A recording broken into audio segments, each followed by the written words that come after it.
kepada solawat ini? Tidak. Silahkan kita memilih. Silahkan kita pilih mana zikir dan solawat yang kita senangi. Dan yang kelima, apa amalan yang harus kita jaga di dalam diri kita? Yakni selalu beristighfar, memohon kepada Allah agar kita selalu dalam lindungannya, agar kita selalu dalam ampunannya, agar kita selalu dalam perlindungan Allah Subhanahu wa ta'ala. Karena ingat, 10 hari di bulan Ramadan akan berlalu. Perlahan-lahan Ramadan itu pergi. Dan dia akan pamit nantinya kepada kita. Maka kejarlah Lailatul Qadar nantinya. Mari sama-sama kita raih, kita mohon, kita minta.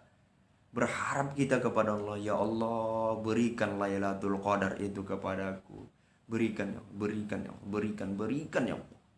Karena barang siapa yang mendapatkan ini, maka syukur alhamdulillah, beruntunglah seseorang itu.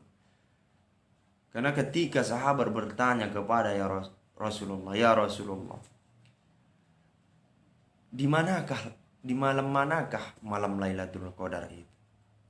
Maka ketika itu Rasulullah tidak memberitahukan malam keberapa, hari keberapa, tanggal keberapa, Ramadan keberapa, kata Rasul. Tak ada kata Rasul. Yang dikatakan oleh Rasulullah, ciri-ciri malam Lailatul Qadar itu, ketika malam Lailatul Qadar itu tidak ada satu gonggongan anjing di atas dunia ini pun melonglong. Bahkan kata Rasulullah, panas tetapi tidak menyengit. Hujan, mendung tetapi tidak hujan. Bukan berarti baper-baperan, bukan berarti jadian, bukan. Tetapi kata Rasulullah, mendung hari itu tetapi tidak hujan. Dan ketika di jam 12 malam kata Rasulullah, atau di tengah malam, aliran air itu berhenti di seluruh dunia. Tidak ada satupun sungai atau air laut yang berjalan. Maka itulah yang dikatakan Rasulullah, ciri-ciri malam Lailatul Qadar. Dan Rasulullah, bagaimana ciri-ciri orang yang mendapatkan Lailatul Qadar itu? Ketika dia mendapatkan malam Lailatul Qadar itu, maka setelah Ramadan itu nanti, maka dia akan hatinya tenang, perbuatannya baik, dan mendapatkan suatu imbalan bagaikan berlian intan permata. Dan dia akan tercegah dari perbuatan keji dan mungkar. Maka saudara dimanapun berada, mari kita berharap dan memohon agar di bulan Ramadan ini kita mendapatkan yang namanya malam Lailatul Qadar. Dan mendapatkan yang pertama, ampunan. Kedua, rahmatnya. Ketiga, surganya. Mari kita selalu bermohon kepada Allah. Dan itulah yang harus kita jaga di dalam amal ibadah kita. Yang pertama tadi ialah selalu memohon maaf dan sayangi, cintai ibu dan bapakmu. Jadi bagaimana yang telah tiada, yang telah meninggal? Jangan pernah putus doa kita kepadanya. Minimal Al-Fatihah setelah sholat kita doakan, ya Allah, doakan. Ya Allah, ampuni dosa-dosa orang tuaku. Berikan rahmat dan kasih sayangmu kepadanya. Ya Allah, jika engkau menyiksa dia di dalam kubur, maka ringankanlah siksaan itu, ya Allah. Jika engkau telah meringankan siksaan itu, ya Allah, maka hindarkan dan jauhkan dia dari siksaan kubur itu, ya Allah. Dan lapangkanlah kuburannya. Dan jadikanlah kuburannya menjadi taman-taman di surgamu, ya Allah.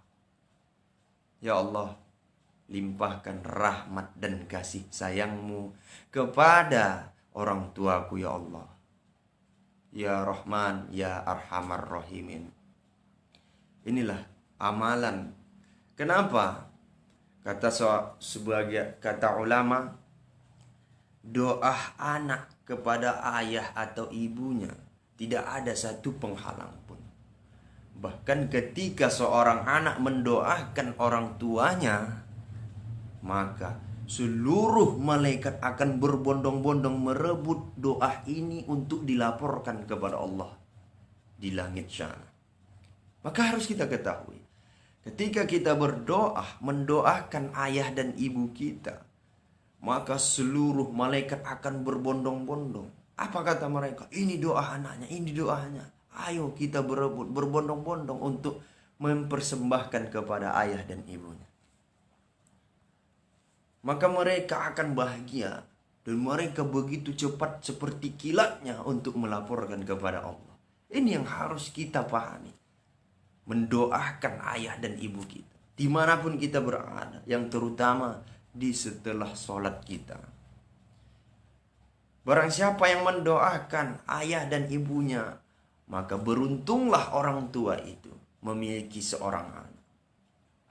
Karena doa anak kepada orang tua itu tidak memiliki penghalang, tidak memiliki pembatas. Maka barang siapa yang mendoakan ayah dan ibunya, maka beruntung. Yang pertama mendapatkan pahala, yang kedua mendapatkan barokah, yang ketiga mendapatkan kasih sayang Allah kepada dirinya. Apapun yang ingin dia lakukan, apapun cita-citanya, maka